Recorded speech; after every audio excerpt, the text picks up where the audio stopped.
Ok. Sequenciando nossa compreensão, a gente vem aí com as influências, né, de Immanuel Kant. Na verdade, a gente pode pensar aí uma das coisas de influência dele como o confinamento de Deus na teologia contemporânea. Lembra-se que a gente falou em dois mundos, né? Mundo dos números e mundo dos fenômenos. Esse confinamento de Deus no mundo dos números é, na verdade, o tema favorito da teologia contemporânea. É aquilo que vai ser muito trabalhado e, de certa forma, vai ser trabalhado pelos teólogos contemporâneos de diferentes formas, né? Cada um vai trazer umas ideias e acrescentar novas ideias nesse contexto. Então, esse confinamento, na verdade, ele só se reforça com a insistência do existencialismo na liberdade, e ele vai reaparecendo de forma modificada nos primeiros escritos de Karl Barth, né? Quando Karl Barth vai tratar aquela questão do totalmente outro como aquele que não pode ser explicado como se explica um objeto, né? Karl Barth vai tratar aquilo que a gente citou há pouco como o exemplo de apreender, ou seja, ter a totalidade da compreensão de um objeto. Karl Barth vai trabalhar como o totalmente outro, né? A mesma ideia com outras palavras, né?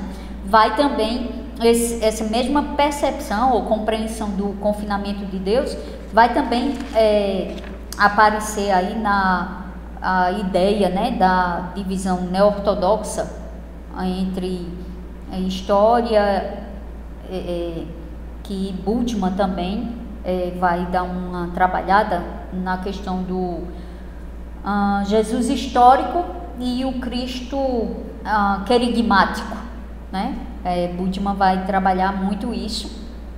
E esse confinamento, na verdade, é um confinamento, vamos dizer assim, do mundo espiritual. É um fator preponderante dentro do contexto da teologia contemporânea. Ou seja, é algo que insiste em estar debatendo, em estar enfatizando, em estar repetindo. De certa forma, aquela humanidade tratada na Bíblia, né, que traz a definição de Barth, né, de Karl Barth, de revelação como sendo o encontro, a revelação é o encontro do divino com o humano. Então, à medida em que Deus se encontra com o homem, então é quando a Bíblia torna-se a palavra. Basicamente nesse sentido que a gente já falou em um outro momento nas nossas aulas. Está no contexto da teologia da esperança, essa mesma ideia. Na verdade, são questões que vêm sendo discutidas e novamente enfatizadas, e alguém busca ter a compreensão do Jesus histórico como irrelevante, né? Seria irrelevante o Jesus histórico ou seria irrelevante o Cristo da fé? Então é essa compreensão aí que, de certa forma, tem as suas raízes nesse confinamento de Deus. Como é que a gente vai chegar e deixar Deus confinado nesse contexto aqui, dentro dessa compreensão, dentro daquilo que a razão humana pode alcançar? Nesse sentido, as ideias deístas presentes na filosofia da emancipação e a influência dessas na teologia contemporânea. Na verdade, o conceito deísta, que fez parte do processo de florescimento da autonomia, não dava nenhum lugar à intervenção divina na criação por meio de algo sobrenatural e revelador. Perceba novamente conceito deísta a questão da autonomia. À medida em que eu dou a ênfase à autonomia, e volto a dizer, a autonomia humana, a autonomia da razão humana, eu trago o homem para o centro, consequentemente, não tem lugar para a intervenção divina, não há lugar para o divino se a autonomia do indivíduo nesse contexto. Então, de certa forma, essa mesma autonomia tratada no sentido sobre o texto bíblico, né? O homem, ele tem autonomia sobre o texto bíblico. Lembre-se da teologia naturalista, aquelas diferentes interpretações, né? Possibilidade de diferentes interpretações, de diferentes ideias. Então, é exatamente caminhando por esse mesmo sentido aí. Por quê? Porque à medida em que você se percebe uma autonomia do método sobre o texto bíblico, fica estabelecido alguns pressupostos no que diz respeito à própria doutrina da inspiração verbal das Escrituras. Então, aspectos da inspiração começam a ser colocados em xeque. Começa-se a fazer aquela distinção entre a palavra de Deus e a Bíblia. Entende? É como que colocando ambas ladeadas, sendo que em um dado momento elas estão separadas. Aqui é a palavra de Deus, aqui é a Bíblia. Então, isso coloca em xeque a inspiração verbal das Escrituras, e vai aí uma série de outras coisas que dizem respeito às Escrituras em si, que vai uma após a outra, né? Derrubando, vamos dizer assim, uma derrubando a outra. E com isso, perceba como é pernicioso, porque à medida em que se coloca em xeque o abandono da doutrina da inspiração verbal, e se faz a distinção entre a palavra de Deus e a Bíblia como pressuposto metodológico, consequentemente, o que é que vai surgir, o que é que vem à tona nesse contexto? Aquela ideia de que há erros na Bíblia. E se há erros na Bíblia, a gente deve separá-los. Até porque, na visão de Immanuel Kant e alguns outros defensores do deísmo, a gente está tratando de um conjunto de escritos ou um conjunto de documentos passados. E um conjunto de documentos passados dos quais o mundo tem passado por várias mudanças e adaptações, e esses escritos precisam também se adaptar, precisam também passar por essas mudanças. Essa ideia da humanização da Bíblia. E essa ideia da humanização da Bíblia, ela passou a ser uma das características distintivas, viu? Uma das características, de certa forma, distintas da crítica bíblica. E passou de tal forma que uma ideia mais conservadora, de alguns teólogos conservadores, isso vai ser rapidamente identificado, isso vai ser rapidamente compreendido. Por quê? Porque existem expressões, por exemplo, que vão ser definidas como radicais por Paul Tillich, Pamberg e alguns outros, que vão ser aceitas como por Karl Barth, por Rudolf Bultmann. Na verdade, são aquelas diferentes alas, né? Alas que vão estar entre aqueles mais conservadores e alas que vão estar entre aqueles que são mais influenciados, né, por esses pensamentos, e seguem juntos de uma certa forma nas diferentes compreensões.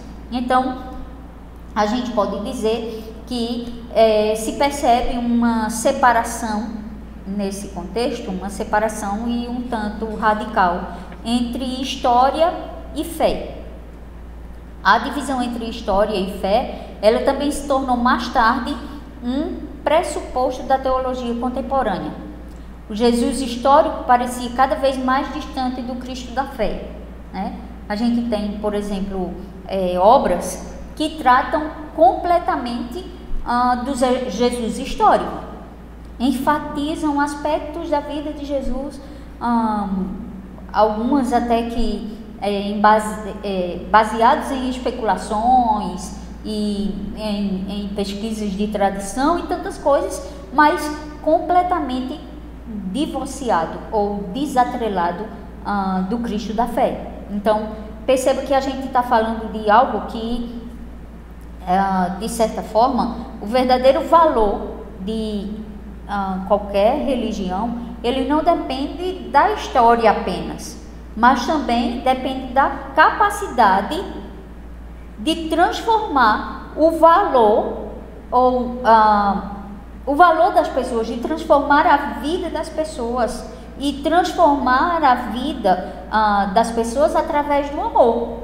Então, é uma questão que, de certa forma, está envolta aí nessa situação, dessa separação entre a história e a fé, que, na verdade, ela chega um momento em que ela vai chocar com aquilo que a gente tem como ensinamento bíblico, como um pressuposto básico, na verdade, porque nós não estamos no contexto enfatizando, dando ênfase ao valor da religião em si.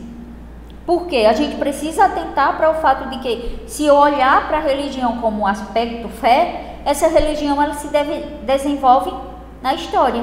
Então, a fé e a história vão se envolver. E como é que essa fé vai ser manifesta? Ela vai ser manifesta através da vida das pessoas, dos valores, né, das pessoas que estão envolvidas e, consequentemente, tem por base uma vivência no amor. Se a gente pensar nesse sentido, por exemplo, a gente pode trazer a memória de que a historicidade da Bíblia, o relato histórico da Bíblia, na verdade, às vezes ele parece menos importante para alguns desses teólogos, né? Talvez para Bultmann, quando traz a ênfase nos mitos, né, de que existem mitos. Barth, ele vai fazer isso quando ele é indagado, por exemplo, a respeito da serpente lá no Jardim do Éden, né? Ele diz que isso não tem importância, né? Que não tem, em outras palavras, valor significativo, vamos dizer assim. Bultmann vai, na verdade, fazer algumas ênfases e ele vai rejeitar os relatos do contexto evangélico, como que as escrituras ou a Bíblia, ela traz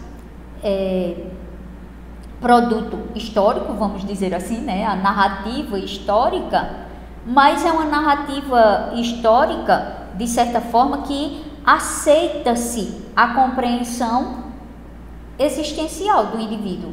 Se a teologia contemporânea ela é existencialista, Bultmann ele vai meio que trazer ênfase nesse sentido. Na verdade, a gente olha para essas ideias, essas compreensões de separar a fé da razão, e a gente vê que o que tem por trás é uma dimensão de vida, de certa forma, de profundidade.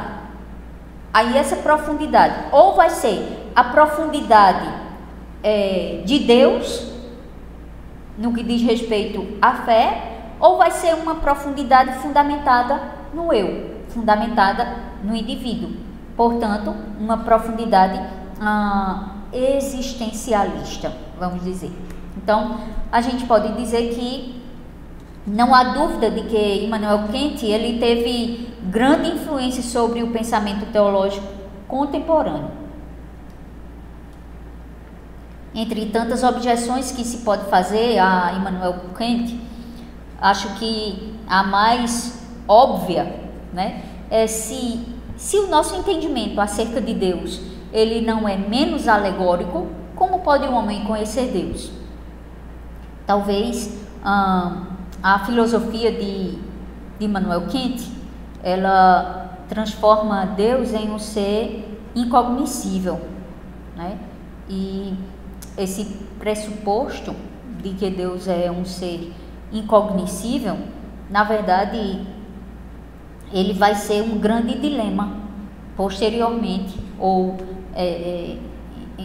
ladeado em um dado momento, ele vai ser um dilema para a teologia dialética, que vai ser completamente enfatizada por Karl Barth, bem como de alguns outros teólogos contemporâneos. Porque se é colocado Deus como um ser incognoscível, consequentemente, fica-se aquela ideia de distanciamento de departamentos. Por isso, volto a dizer a ideia de Immanuel Kant de colocar o mundo dos fenômenos e o mundo dos números, vamos dizer assim, aquela compreensão. Deus está de um lado, o homem está do outro, e nesse meio termo Deus torna-se alguém completamente, vamos dizer assim, inalcançável à compreensão humana, apesar dele trazer toda a ênfase à razão.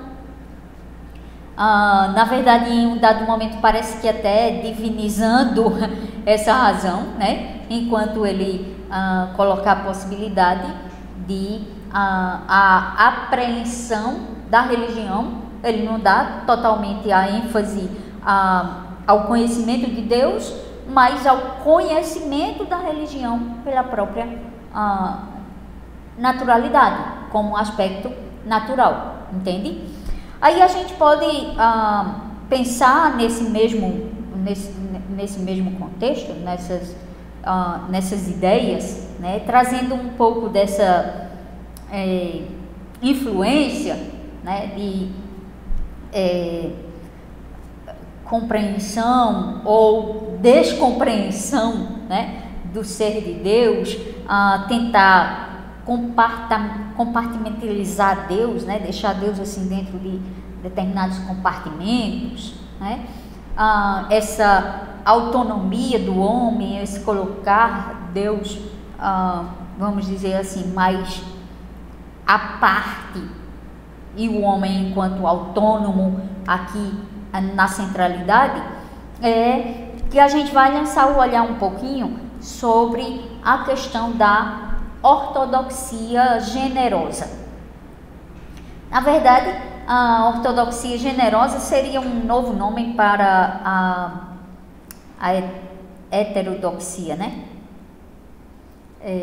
Eu acho que a gente pode, enquanto enfatizamos, e às vezes quando a gente fala ortodoxia, parece, ortodoxo, né? Ortodoxo, eu sou o judeu ortodoxo, né? O cristão ortodoxo, então é aquele que é, né, correto, né? É original, vamos dizer assim, né? Aquele mais direcionado à fidelidade daquilo ali. Na verdade, a ortodoxia generosa, a gente pode colocar aí o ortodoxia generosa entre aspas, né?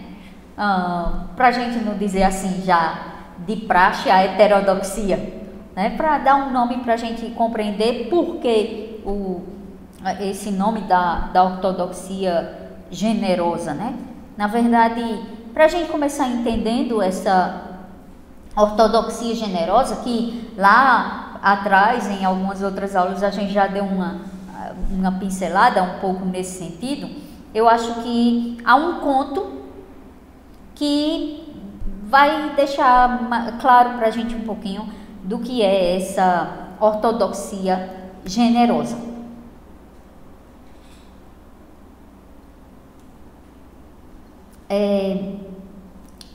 De certa forma, Ésopo, né, que ele traz uma história, é um conto, a história do asno vestido de leão, vestido de pele de leão, né?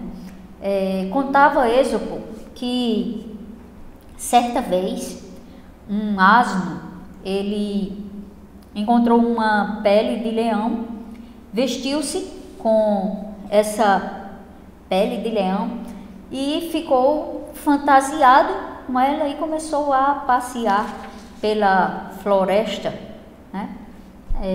Enquanto ele passeava, os animais da floresta o viam e o respeitavam, né? Os pássaros olhavam e reverenciavam o asno, né? Pensando ser o leão. Passou pela floresta e todos passaram a respeitar aquele asno e ele passou a de certa forma, impressionar a todos os outros animais na floresta. Um dia, ele fantasiado,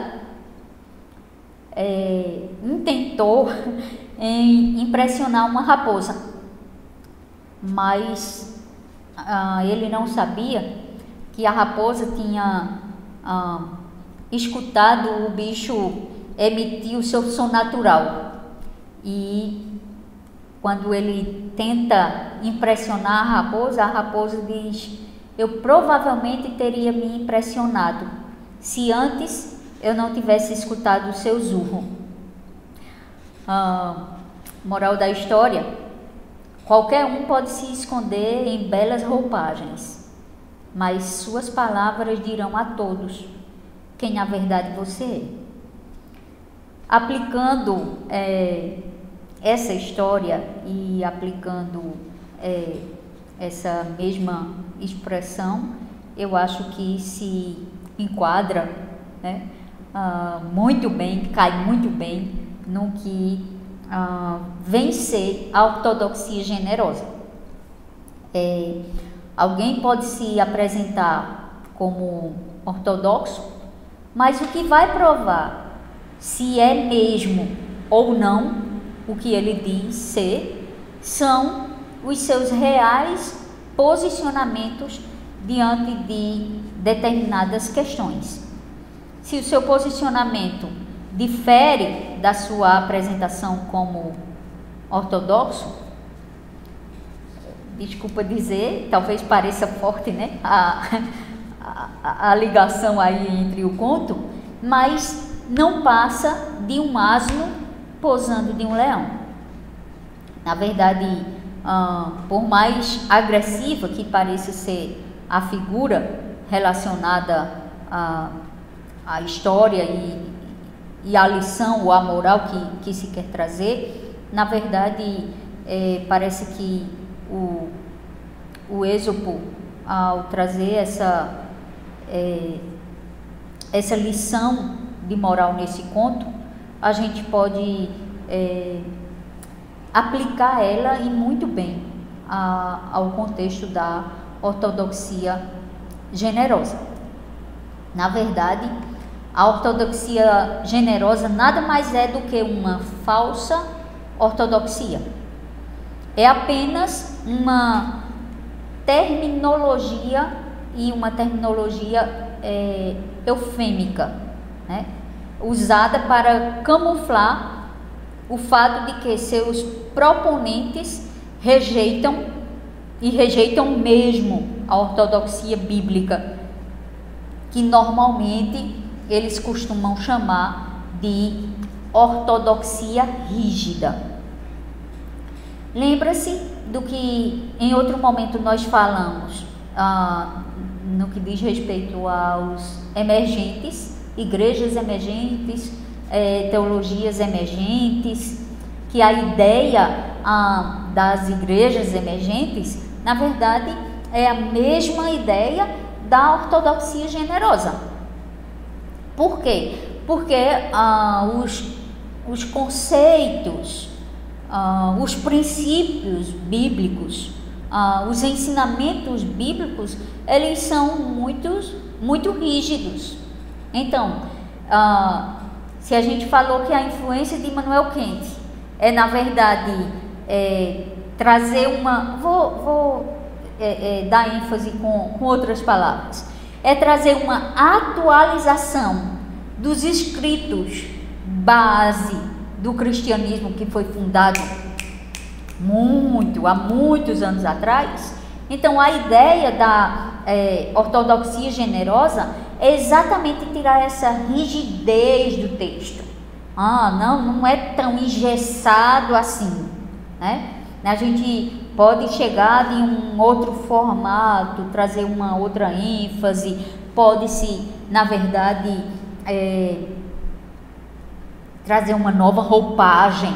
Por quê? Porque, segundo a ideia da ortodoxia generosa, bem como a ideia da teologia emergente, tem algumas coisas que se apresentam contraditórias, né? E que a gente precisa trazer elas, vamos dizer assim, praticamente em termos mais leves para a atualidade, em termos mais práticos para a atualidade.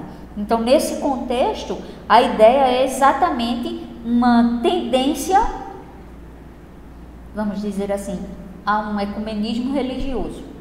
Porque se eu vou abrir mão da ortodoxia ou do ensino bíblico, porque ele se apresenta como ortodoxia rígida, então, se a ideia é essa, a gente vai provocar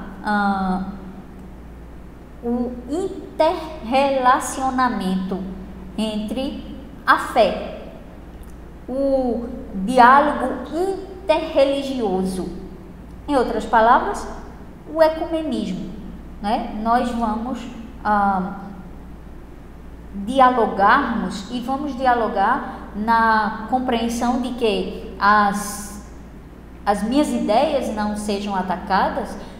De igual forma, eu não tenho o direito de atacar as ideias do grupo ladeado a mim, entende? Então, é exatamente nessa questão que a gente volta o olhar, de certa forma, dando ênfase de que isso é aplicando uma má filosofia à teologia. Aí a gente traz aí a figura do Brian McLaren.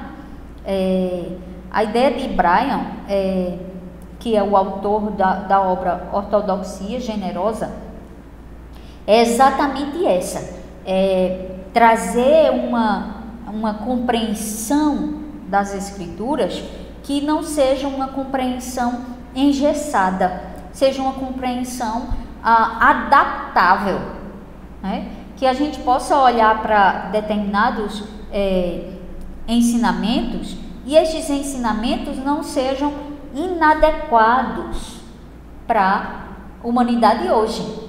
Por quê? Porque como eles foram formulados, vamos dizer assim, há muitos séculos atrás, eles precisam ter uma roupagem que se adeque à realidade contemporânea, à realidade hoje. Então, a gente pode olhar, por exemplo, que McLaren, ele assevera que, diferentemente de quaisquer outras ortodoxias, que chama de tensas, bitoladas, controladoras ou críticas, isso é o que ele diz na sua própria obra. A ortodoxia generosa não se leva muito a sério. Ela é humilde, não reivindica muita coisa, admite que anda cocheando e acrescenta que a ortodoxia generosa vê todas as correntes do cristianismo, sem exceção, como uma grande bagunça. Aí nas páginas 172 e 253, é onde ele dá ênfase a essas questões.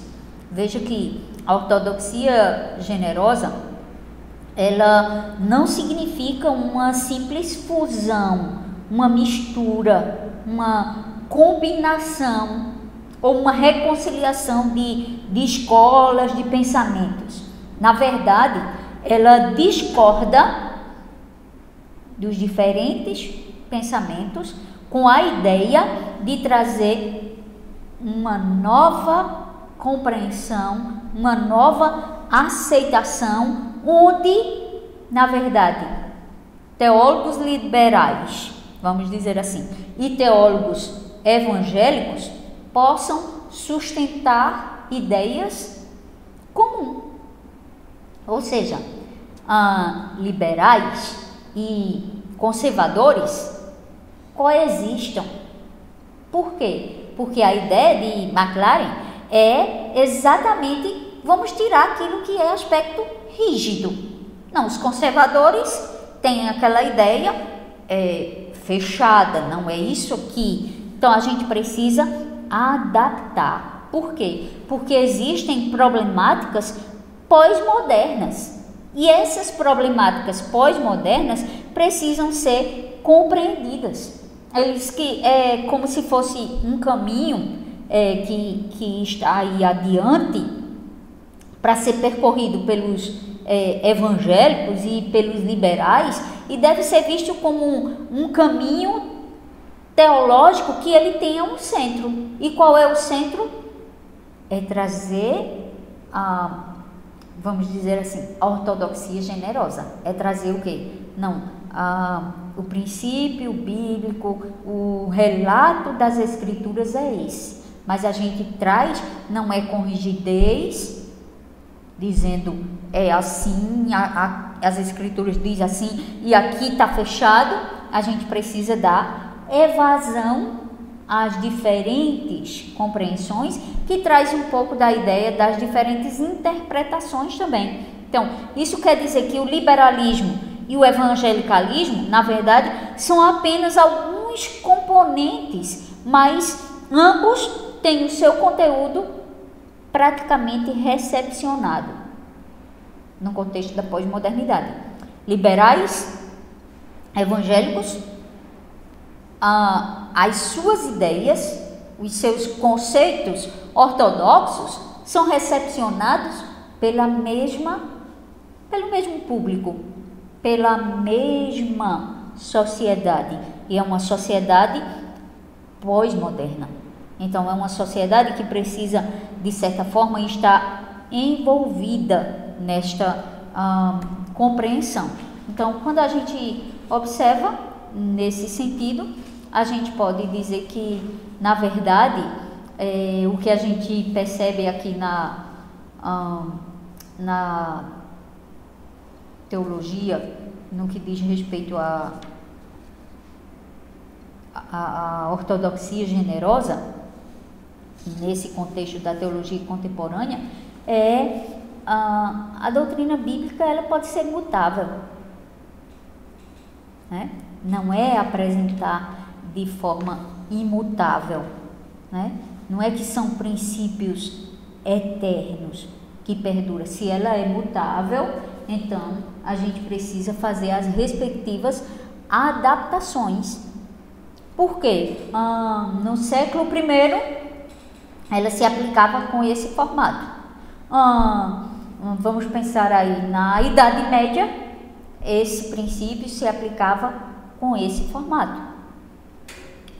Na Idade Moderna, então a gente precisa trazer uma nova compreensão, uma nova ênfase, e lembre-se que a gente está nesse contexto pós-moderno, né?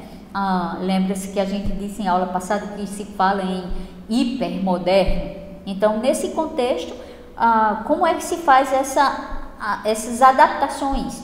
Aí a gente faz menção aí dessa salada teológica, né, que de certa forma se apresenta escondida por trás de um discurso ortodoxo e falso.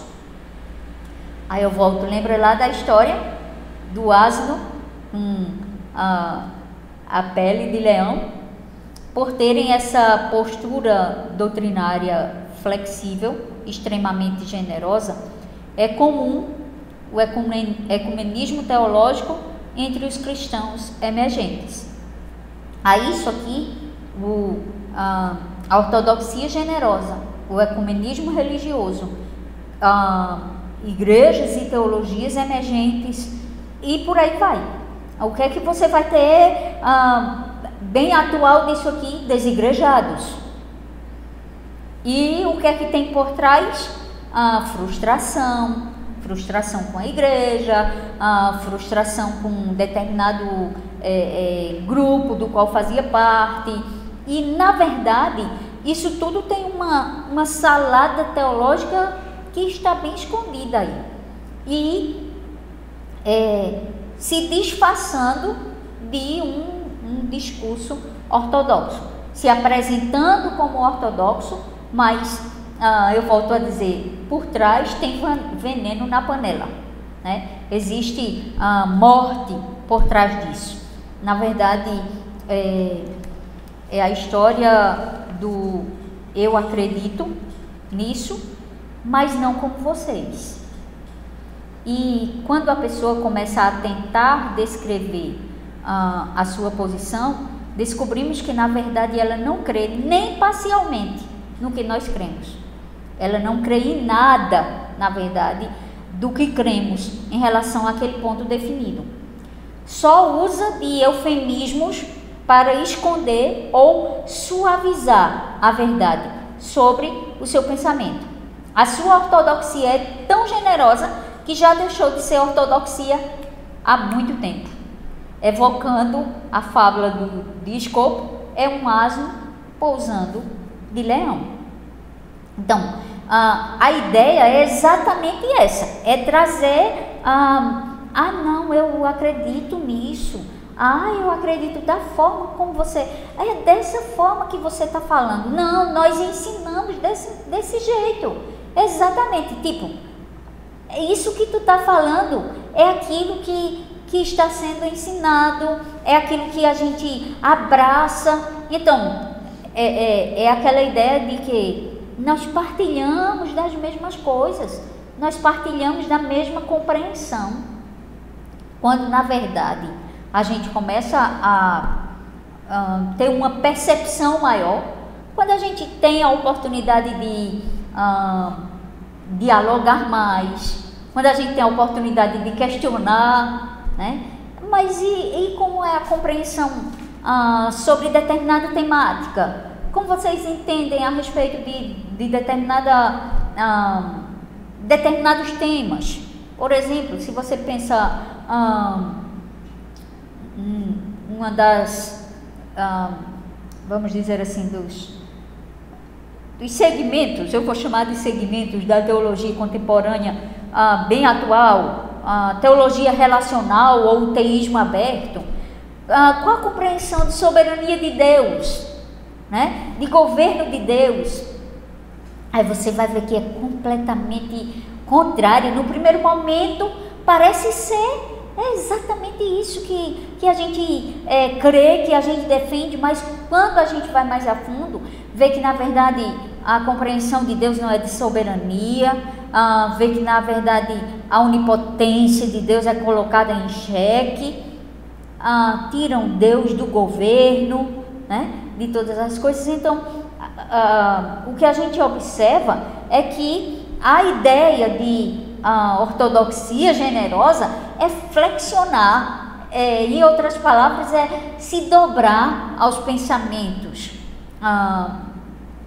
da atualidade, de filósofos, de sociólogos e de tantos outros, se dobra a esses pensamentos e a gente soma isso. E eu digo com o pesar, né? Nós temos igrejas que os seus líderes já abrem mão, por tantas vezes, de abrir as escrituras e ler determinado texto bíblico e trazer o sermão expondo esse texto, pegam uma poesia, lê a poesia e traz uma mensagem reflexiva, uma mensagem de reflexão em cima de uma poesia que às vezes é de alguém que nem sequer acredita em Deus, mas porque trata o lado humano, porque envolve. Então perceba que é tão generosa que deixou de ser ortodoxia há muito tempo. Na verdade, se dobrou aos padrões, né? Vem camuflada, tentando trazer uma roupagem de verdade, de ortodoxa, e no entanto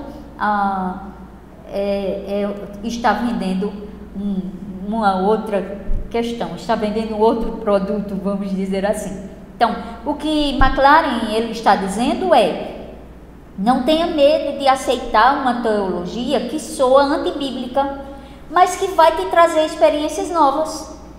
Não tenha medo do que diz a sua razão. Não tenha medo de abraçar isso só por causa do que você aprendeu sobre a Bíblia. Siga o seu coração. Além de ignorar o ensino bíblico claro, ele parece esquecer, né, que enganoso é o coração. Então, perceba que a ideia é completamente antibíblica. Porque se a ênfase está em novas experiências, então se eu vou me abrir a essas novas experiências, eu estou abraçando-as em detrimento das Escrituras, em detrimento da ortodoxia. E a ideia é o que é que diz o seu coração? Lembra que a teologia narrativa também dá ênfase a isso, né? Siga o seu coração, né? Contanto que você esteja se sentindo bem. E isso é completamente pernicioso. Aí a gente pode dizer que o que McLaren ele afirma é que ele sonha com o dia em que a ortodoxia volte a andar de mãos dadas com a generosidade, como se a verdadeira ortodoxia levasse o crente a não ser amoroso. É como que